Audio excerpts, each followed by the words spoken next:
Another talk with you over coffee.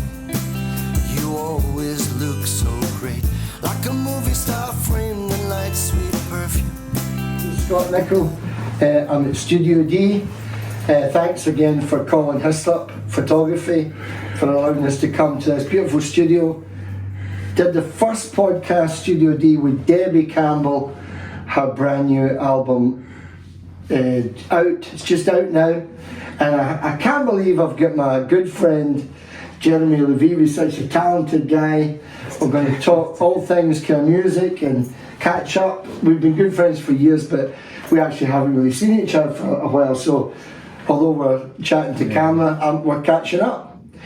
Jeremy, it's an honour to have you. Thank you, Colin, as well for You're looking well. Studio D. Yeah. Making music. Which one of the cows am I? That's the question I have to ask. Well, I'm the one with the best hair. Okay. Well, all of them have got hair, so you call me me. I'm the one taking the picture. You're utterly ridiculous. So, you posted recently something like from playing in bars to Murrayfield Stadium. Yeah. I mean, what a thing. You've had such a great journey, been on The Voice when you're talking about that. Right now, what's the next thing for you?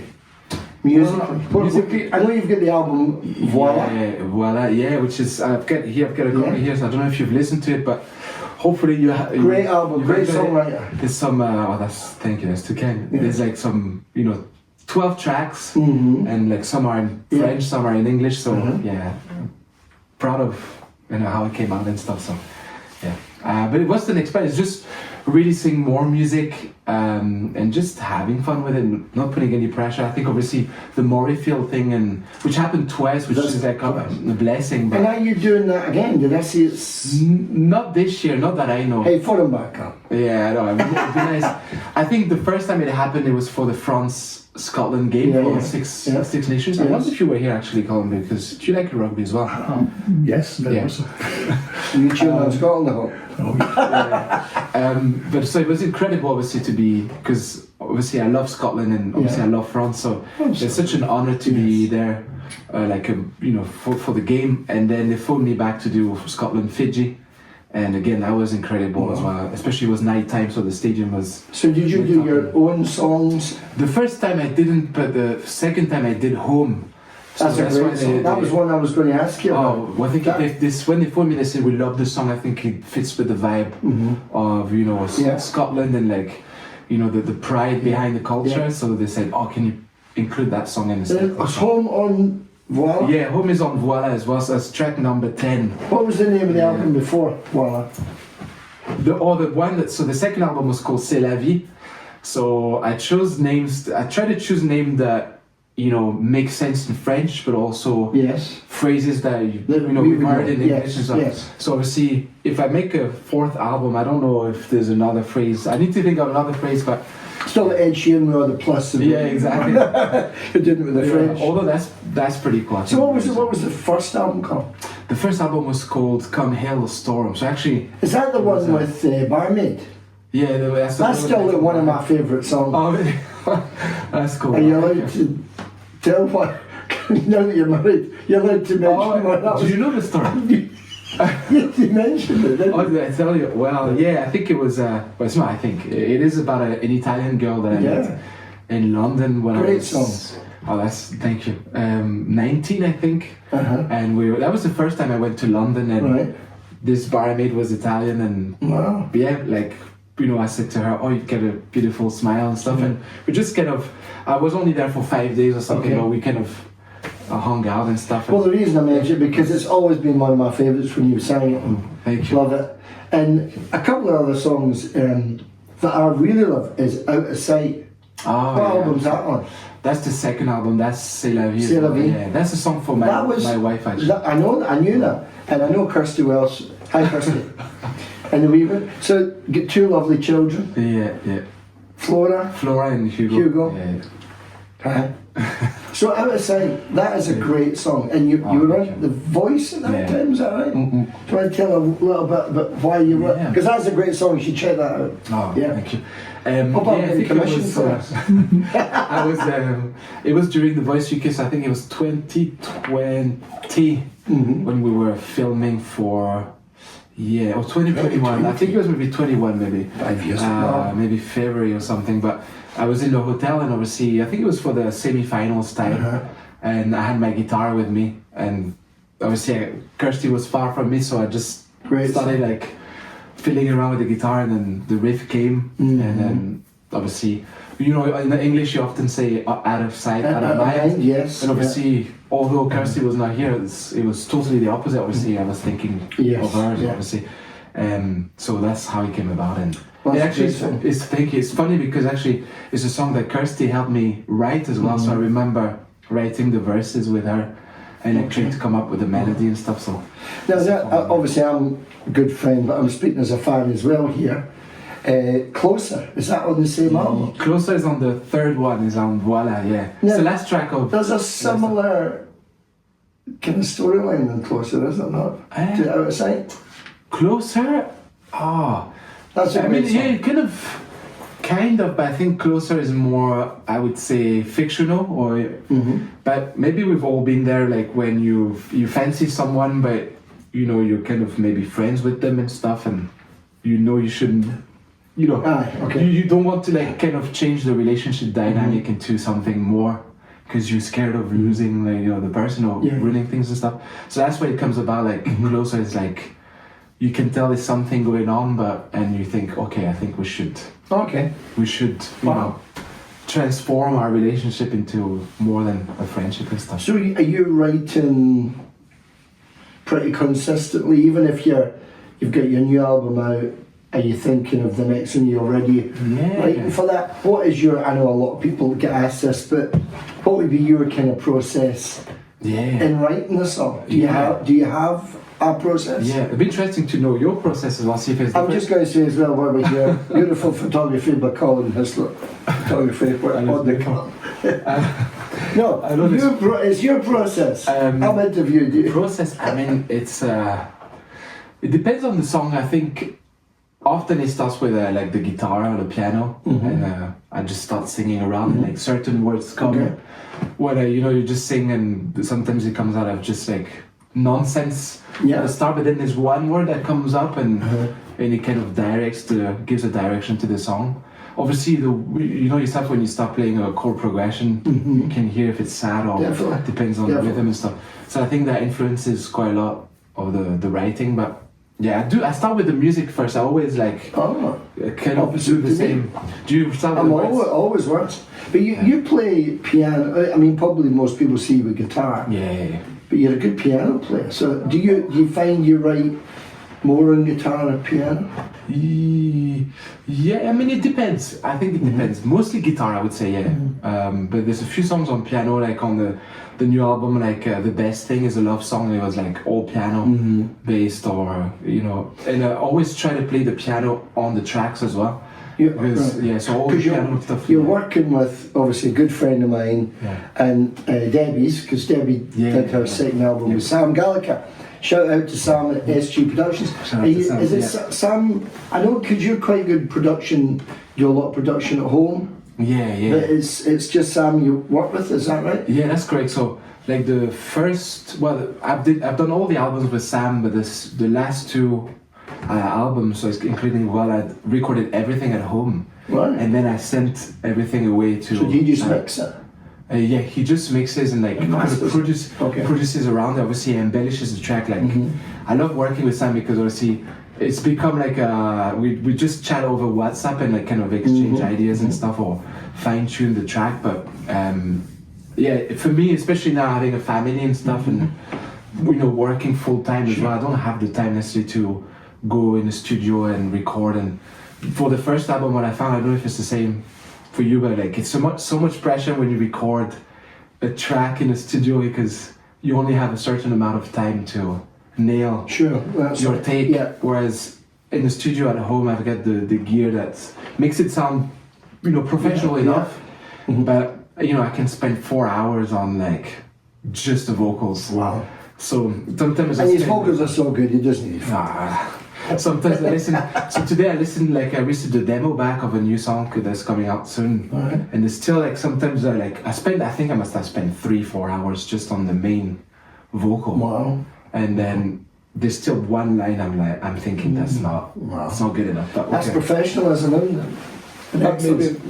Perfectionism. I think that's maybe I guess it's a quality, but at the same time it could be a flaw sometimes.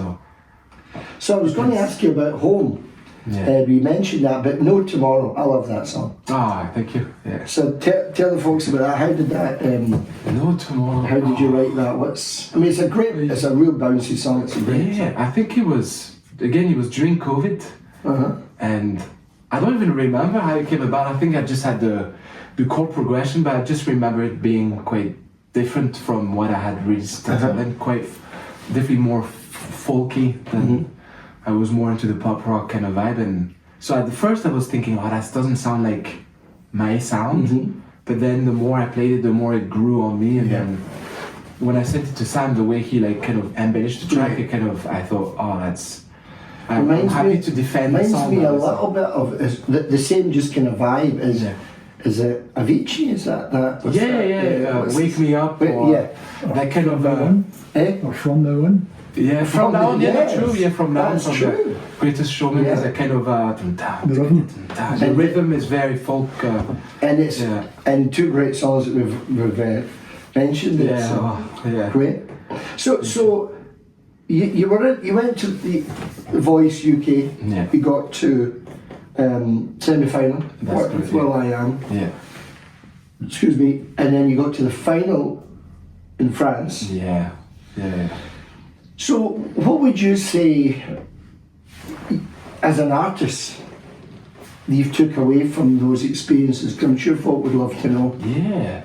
I mean, Obviously, great experience. oh, amazing. I think very humbling as well, to be even considered or shortlisted because we're from the same, kind of cloth.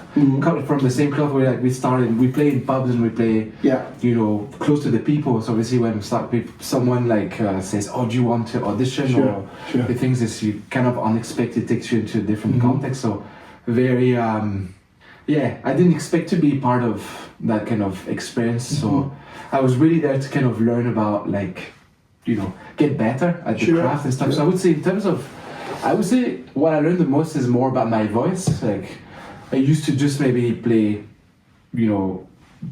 not safe covers, but not necessarily explore different areas of my voice. So, and I think the voice is all about trying to showcase the different, your voice and stuff. And so even I would say that my higher register is one of my strengths. Also, although I'm still working on it, obviously, but it's one of the things I guess I discovered as being one of my maybe signature, kind of, especially in the voice fronts where I could tell they were trying to, I was trying to always add a moment where I could go higher and show progression in the song. So having maybe a different take on songs to try to create a moment to a performance. So that's something, but also even vocally, through vocal coaching as well, I learned so much from how to warm up or warm down, or something that really sticks with me is also how to perform a song. So it's not just singing. No, it's the audition song of "How Long Will I Love You." Great song. Especially the Ersha song as well. Yeah, I don't think the version would have sounded like that if it had not been for the vocal coach who kind of coached me and said, "Look, the first verse needs to be more conversational, and then you can start singing a bit more." So I always try to do that, even in the songs nowadays. When the next song that I'm going to release is the first verse is very much conversational, a bit more, and then you add a bit more singing into it so this contrast and a bit of a story and stuff. So that's why loads of tips that I've learned and so valuable. Wonderful. So you've been playing a bit in France. Yeah, that's right. Obviously you're French, you've got a lot of connections there. The French connection.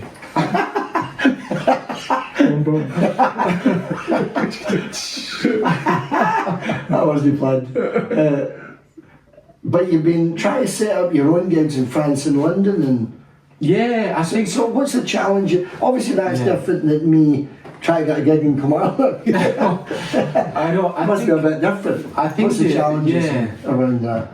I think the challenge probably comes from an emotional point of view. I think like probably first of all connections. You want connection stuff, but I feel like what I find challenging is first of all pick the right venue, find the right space, but also having the faith that okay, if I first of all when I reach out, are they going to answer? Which probably you need to be ready for no answer, which is quite common as we know. But also, if it were to happen, my fear is that no one turns up. Because obviously, like you and I, you know, when we play often, we play in places where we're part of. There's already an audience. There's already an audience, Yeah. so we're I get kind of that. an add-on to, which is great because Yeah, we're trying yeah. to convert them into and Yeah. let them take part, which is a skill in itself. Absolutely. But when you're trying to put on your own show and get people to decide to come, that's So- my so- fear is that no one comes. So you're trying to put on a show in London that is your show, Yeah. or Paris or somewhere like that. Yeah. I think especially the reason why I want to do that is because I know especially there's people who listen to my music like in France and stuff, and they would love to come and see me play, but That's good. it's trying to decide where and to take the risk to go and like only have 20 people. So do you That's have the- do you have an inclination of where in France the most region that people would listen from? Well, I would say Paris is probably a Okay. good shout to start with because there's probably, I know there's a venue out there that I have in mind that even though you don't, not all the fans come, there's still some people who regularly come to that That's venue great. because they just want Good to idea. discover new music. New and music, stuff. yeah. And do you so have it's probably that. management or like an agent that would help you in that? Are you doing the whole thing yourself? Yeah, all myself, yeah. Oh wow. Which, you know, we play the same game, isn't it? It's quite hard to balance everything to do. Yeah. Not only like rehearsing, learning new songs, writing new Yes, songs, yeah. and then on top of that, you want to try and like book new things. And you want to stuff. get your music out there and people Yeah, to hear yeah. it. And festivals. Yeah, Festivals is an option. festivals as well. Like so, I've you know, I've applied. I know we applied regularly. We meet. We kind of chat about this, but so I've applied for Fresh Air Festival again this year. But I would love to go and play like, you know, Butte Fest or you know, like kind of Glastonbury, come on. that would be cool. But like, I think especially like the, you know, I love the islands in Scotland. So like, I'm talking France. oh, in France, Festival. yeah. So I played one like 2 years ago, but it's quite, yeah. That's something as well I want to go and do, like to go do more, because the first one that I did was by the beach as well. It was great, really great fun, and it gives you the taste for just like Absolutely. you know, meeting some people there as well. But Like, you've played, I mean, obviously I follow you on social media, and you played fairly recently last year in some really cool gigs in France. yeah, no, And are sure. you just like, in these situations, you're just flying across, yeah. obviously being picked up by a limo? No, but yeah, are you just flying in, taking part in an event and flying back? You're Yeah, not that's it, still yeah. part of the organisation. Yeah, no, that's it. I think. There's been a couple that's been really quite beneficial last year. Yeah, I think last year, the last one was, well, I did one in December with two friends of mine, three friends of mine, and then the other one was a kind of festival vibe as well for the Tour de France. And yes, you just fly in and then play the same day and then fly back the next Wow. day and stuff. No limo though, I have to do Come take a on. bus, Flixbus and stuff. So, but I like what I like is, especially when for the family, obviously, you know yourself, you've got children as well, but like when they're young, because my son is 4 and Flora is 1.5, so I don't want to be going away for, you know, weeks or like loads of days. I try to be mindful of. I'm in a slightly different situation in my life. Yeah. I can go. I know anywhere. that, yeah. But I understand that young kids. you know, you have to be mindful and stuff. So. And Kirsty's a good singer as well. Yeah, she she is, plays yeah. piano. She plays piano. She sings. And did she? Yeah, you she's mentioned good. about her writing one song earlier on. Did she? Is she Out of sight. in writing of any of the other ones in your latest And album? this one, no. In the new album, no. But she's always like kind of privy to Yeah. when the song is like kind of not finished or like kind of the first draft and stuff, she always listens and tells me, oh, that's good. So earlier, I received this new song earlier, and she was listening. I said, "Oh, what do you think?" And she will say what she thinks. And so she plays a huge part and stuff. Of course. Yeah. Still, I know my wife Marlene. Often I just do songs acoustic. She'll hear it for the first time. Yeah. And sometimes like, I'm just in the living room and she's maybe in the kitchen, and then what was that? She come through. And it's always nice to get. Yeah. That's the first response. Yeah. True. To your songs. Yeah. Especially what I like about Kirsty is like she's quite honest. So she'll say. Oh no! In both ways. No, both ways. Yeah. Like, I think Yeah. Obviously she's always mindful of like, because she knows obviously I'm passionate about it and stuff. Sure. Like, if she'll say if something is maybe nagging her or something. That's good. Which is great. So see, like we're talking about the voice and like the audition and stuff, and again she was listening I performed the song to her in the kitchen loads of time before the actual, and she would say, oh, maybe try this. Because she also teaches singing, so she like if she hears, oh, maybe like sometimes my voice would break, she'll be like, oh, look, use more your the support, whatever. So talented family. We try. Debbie, who was here on the first podcast, was talking about, because your social media is great. So if you like your videos, and you do wee kind of reels, and they just seem to be kind of crafty with tricks. Oh, so are you just getting better and better at that on social, on the kind of video side as well? Well, that's really flattering. Is it you that's doing it? Yeah, it's me. I would say for the last song, like for the Christmas song that I released, or maybe the album especially, I was trying to think of different ways of promoting the album, but also the physical form. Like, so throwing the album and it spins around and stuff. So it's all with like the green screen. I think there's one at the back and stuff. So it's like kind of duplicating this green screen footage onto like a real footage and stuff. So that was quite fun to make, but I would say I would love to. Time consuming. It's a bit time consuming, but I kind of scroll on Instagram and look for sometimes like special effects that you can do with your phone and stuff, but it's just to kind of spice things up and not always put out the same color. No, it's great. I appreciate that you. And she was very complimentary. Oh, that's kind. I wish. It's funny you say that, because I actually think I don't do enough. So it's funny, like that's probably one of the pressures of nowadays, is like you feel you always have to release something, or like put something out in social once a week, and it's so easy to burn out and stuff. And I know. And I love chatting with the people who support my music but every day you see there's loads of messaging, and it's great. Doing it. It's great. And sometimes you feel bad if you don't answer straight away. So it's trying to kind of go at your own pace, and I'm so appreciative of the people who support, because they understand that if I don't answer straight away, it doesn't mean I don't read, or it's just they're respectful. That's pretty cool. So am I right in saying, are you in a wedding band, a starting one, or started one? Yeah, that's correct. Yeah, so is that just started? Yeah, so we did our first gig this year, like at the start of the year. It was actually the 2nd of January. And how was that? It was good. Yeah, it was at the race course. So I see there's still a few things to work on. So did you know the guys before? No, we didn't know each other. So like through playing weddings and stuff, and hire a band. So the company, I know the company. I work with them as well for weddings and stuff, and corporate events. And they've always said, oh, you should put a band together and stuff. And I've always you've played in bands before. You know yourself. It's different when you play. I love playing the band. Like because I had never dynamic. Exactly, because I had never done it apart from like the odd festival here and there when people accompany. I just wanted to maybe enjoying it. Yeah, no, it was great. Obviously, we just only had one game. And have you got a few lined up? Yeah, so. I mean, feel free to say the name and promote it. The next game. I mean, it's mostly weddings and stuff. With the next game, so the band is called Boulevard. So it's again French. The next gig is like Valentine's Day. So I look forward to it. But still, there's a lot to work on for me. Because.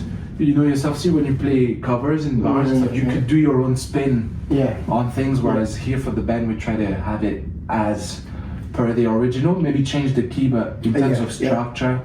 So sometimes there were some songs that I was playing not necessarily the right chord. So I had to unlearn and relearn. And I'm playing electric guitar as well. And it's so awesome. Yeah, it's a lot of. So who would be your influences, like even past or present? Who do you kind of? You know, I like loads of people, but there's only a few that have influenced my music. Yeah, who are other people who influenced you? Colin has no. Bruce Springsteen. Bruce Springsteen, 100% my music. Bob Dylan, 100%. The Clash, I was a big Clash fan when I was young, and I think that you did listen to quite a lot of kind of more heavier, didn't you, when you were? Not heavier. No, I was never into heavy music. Punk rock. Punk rock, okay. I would say the Clash, Bruce Springsteen, Bob Dylan would be my main influence. I love a lot of people, but they would be the only. They'd be the ones who probably shape my style of music. Yeah. For me, I would say John Mayer is one of the people that inspired me to pick up a guitar with. You know, and I learned a lot of techniques and like chords through just covering his songs and stuff. And and I love the way he sings and stuff. Yes. Or Jamie Cullum is another one. I knew Jeremy Cullum was in it. Which is quite random because obviously he's more a piano player, but I love the way he sings. It's like in a jazz. Yeah, so it mixes jazz and pop, and I used to listen to a lot of jazz because of that. So I don't know if it has influenced my music per se, but I would say definitely the style of singing, the way I sing certain vowels or certain phrases that kind of makes me think of him. But definitely, French side I would say more recently, before I did The Voice, but Vianney, who was my coach on The Voice, big fan. Okay. So did you know him before? Yeah. So I was already a big fan. Like I had covered maybe 5 or 6 of his songs. Wow. So that's why it was one of my dreams to ever meet. First of all, to meet him because I never met him, but also like to kind of learn from him and work with him. So so I would say French-wise, I would say Vianney is. He's a guitar player, great songwriter. So your latest album is Voila.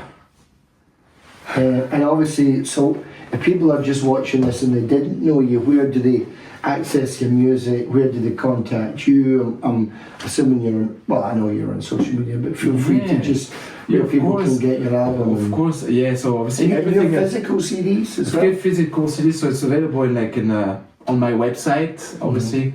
So feel free to type my name, Jeremy Levif, and then you'll find albums and stuff. I'll even sign them at the back as well. And, there's more merch as well. We have like there's a Voila, hoodie or sweater and things like that and stuff. But otherwise, like all the socials and stuff, especially Instagram, obviously, and YouTube and Facebook and stuff.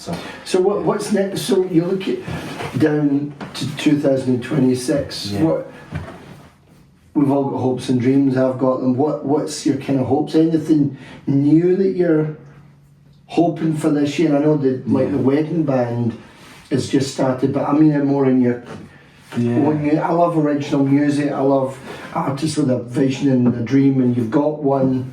Yeah. What are you hoping for 2026? I would say like release more songs. I've got loads of songs that I kind of are ready, and there's already songs that I've put snippets on, and people have said, "Oh, you need to. Can you release it, please?" Or things like that. So, trying to honor that as well. Like I said to people, "Okay, now don't worry, it'll come out in 2026." So, I'm trying to make sure, I give certain people what they were hoping and stuff. So doing that, but also booking my first show, that would be really cool. I think it would. Just even as in Paris. Big. I have my eye on a venue in Paris that could be great to start with, but even locally, I've never. Yeah, you've never put your own gig on. No, I've never really put on my. Do you have any venues in mind if it was locally? A pavilion? I mean, it's just started. Oh, is it just started? Yeah. So something like that. I would say, but I would probably leave myself plenty of time. I wouldn't say it would be a 2026 gig. It would be maybe 2027. But give myself loads of time to round up the troops and create buzz and stuff. But that's my. I would say if I were to set myself a target is keep writing more music and releasing and put on, like, especially in terms of confidence, like, go for it and just go for it. And that's why I would advise anybody, if you have something you want to achieve, it's absolutely. I'm quite afraid of trying to put on my own gigs, so like I would say it would be a big achievement whether it works or not, people come to it or not. It's like at least I could say, oh, I've tried, and so that's the main thing and stuff. But maybe and 1 million stream on the album would be good as well. That's my. If you ever need any support acts, yeah, of course. I'll bring on the lemons. Of course, yeah. So you're writing and recording with Sam this year. Yeah. So could there be, excuse me, another album this year? No. No. I mean, I would say I think I have enough for an EP, another EP and stuff. Yeah. So maybe I've never released an EP before, so I think it could be a good idea to kind of maybe chunk things in half. But yeah, I would definitely put these songs out and like maybe space them out, but having more of a schedule and things. Like I feel sometimes I record and it's like I'm trying to release in 2 weeks time, where I've got a next song that is kind of ready, so I'm hoping to come out in 2 weeks for St. Valentine's Day, my birthday as well. So the song's come out then? Yeah, because it's a love song, so that's why I was like thinking, okay, I need to, but I should already have the next one ready. That's why I want to be a bit smarter by the way I work, so it's like, you're not chasing after your tail, you kind of have. So what's the title of the song? So it's a French song, it's called Mon Essentiel. Which means? Google Translate. It means my essential. My essential? My essential. So it's a love song, basically, someone who is everything to you. Okay. In French you could say I my understand. essential. Understand. Yeah. Okay. So it's a proper love song. So that's coming out very soon? Yeah, it's coming out, yeah. Wow. Download it? Yeah, when it's out, yeah, definitely, yeah. So that's exciting. What about you? What are your, Well, the immediate Debbie's new album, because I co-wrote every song on it, apart from there was 2 that she actually nicked 2 of my songs. Do you believe it? No, it's just the 2 of them are mine. So I'm very involved in that. So that's, I suppose, the biggest thing that I'm in Debbie's album, which is called Crimson Horizon. Yeah. And it's sounding, I know I'm biased, but it sounds fantastic. I need to go listen to it. I saw the cover is by an Ayrshire artist, isn't it? It is, and excuse me, I can't remember his name. Friend of our brother. Yes. Oh, right, yeah. I'm sorry, I can't remember his name. Is that a painting that her brother liked, or an artist? It was a friend of her brother that sadly passed away. Yeah. And he's done a great job in the artwork. Yeah. So we're so that's probably, I mean, I'm always busy, you know me. Yeah. And I tend to write more with other people. In fact, that's what I was going to ask you. Just really in closing, we're just going to wrap it up. Any collaborations of writing or singing? Because I know you online you do some collaborations with other artists. Yeah. So the only 2 people I've collaborated with, not only 2, there were like maybe 3, but on the album there are actually 3 duets. Yeah, there's like. And you never asked me. I know. We still need to. We've known each other for 10 years. We still need to write a song together. So there's like a duet with Luta, who's Lucy is her real name, but her stage name is Luta, and we met at a gig in France, and they had a song that was good for a duet, and so we kind of finished writing it together. So that song. Yeah. Wow. And it's a French and English song. It's called Someone I Still Don't Know. And then there's a duet with a rapper as well. Yo, Jay the Exodus, which I met during The Voice, and it's great because it's it adds a different dimension to the sound overall, and having someone rap, and he's a great singer as well. He can do both. And then Conor McLean as well. I don't know if you've Is heard that the of him. Irish guy? Irish guy who's like You support him? yeah, so is really up on the right, like he's really up and coming just now. And so we wrote a song together, like called Another's Arms, and then for his new project we wrote another song as well. But it's not out yet, so I don't know if I can say it. Were you in the room together when you did that? No, Was just that over Zoom? WhatsApp, and just start with a chord progression and start writing, and that's great. Yeah, no, it's like it's great to try, Absolutely, yeah. working with other people and stuff, and yeah.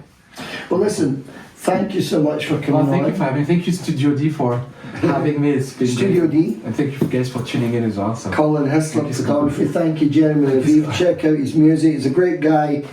I'm honoured to say he's my friend, but he's super talented. Check out his music and all social platforms and Spotify and everything. All the best from All Studio the best, D. guys. Oh, thank you, Scott.